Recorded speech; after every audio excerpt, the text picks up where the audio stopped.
Suite à mon vidéo sur 10 mythes d'entraînement qui perdurent malgré la multitude de preuves de leur fausseté, aujourd'hui, je réponds à une question.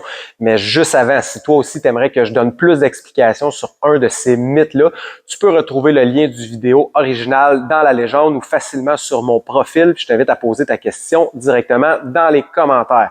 Donc aujourd'hui, je réponds à la question de Stéphane, à savoir si c'est pas les microdéchirures qui causent l'hypertrophie.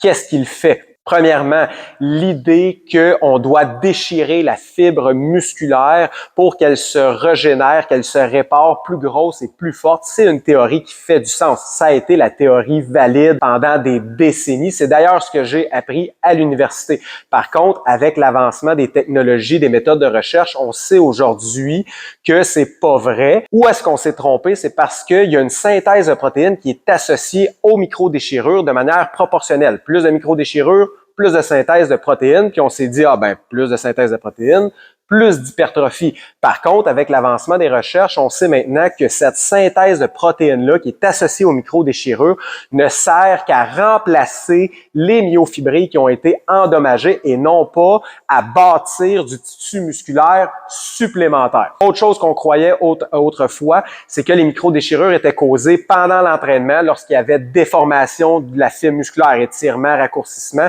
que les ponts d'actine-myosine tiraient sur la fibre musculaire, puis que c'est mécaniquement qu'on causait les microdéchirures. Par contre, on sait aujourd'hui que ce n'est pas pendant l'entraînement, mais suite à l'entraînement, puis que les microdéchirures sont causées par une accumulation d'ions de calcium et inflammatoires. Ce n'est donc pas mécaniquement qu'on cause les microdéchirures. Autre chose, on peut avoir des microdéchirures sans aller chercher de gains d'hypertrophie. Par exemple, quand tu fais une activité pour laquelle ça fait longtemps que tu n'as pas pratiqué. Stéphane, on se connaît, quand tu mets les patins pour ton camp de hockey, si tu y vas moindrement intense, tu le sais, tu vas être raqué le lendemain. Quelqu'un qui va courir une longue distance sans avoir couru depuis longtemps va être raqué le lendemain. Mais ce n'est pas des efforts qui vont engendrer des gains de masse musculaire malgré les microdéchirures qui sont causées. Maintenant, si c'est pas les microdéchirures qui causent l'hypertrophie, qu'est-ce qu'il fait? C'est tout simplement la tension appliquée sur les myofibrilles. Donc, la tension intramusculaire va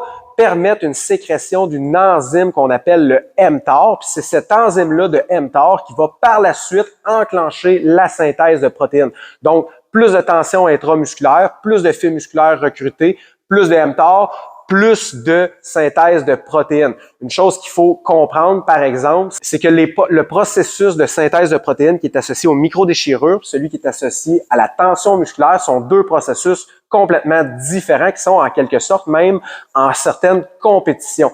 On a une limite de synthèse de protéines physiologiques, hormonales qu'on peut produire si tu es naturel. C'est sûr que si tu prends des produits dopants qui augmentent ta synthèse de protéines, c'est une autre histoire. Mais quelqu'un de naturel, il y a une limite supérieure. Donc, si tu as un pourcentage élevé de ta synthèse de protéines qui ne sert qu'à remplacer les myofibrilles qui ont été endommagées, il t'en reste moins pour en ajouter des nouvelles avec la tension musculaire.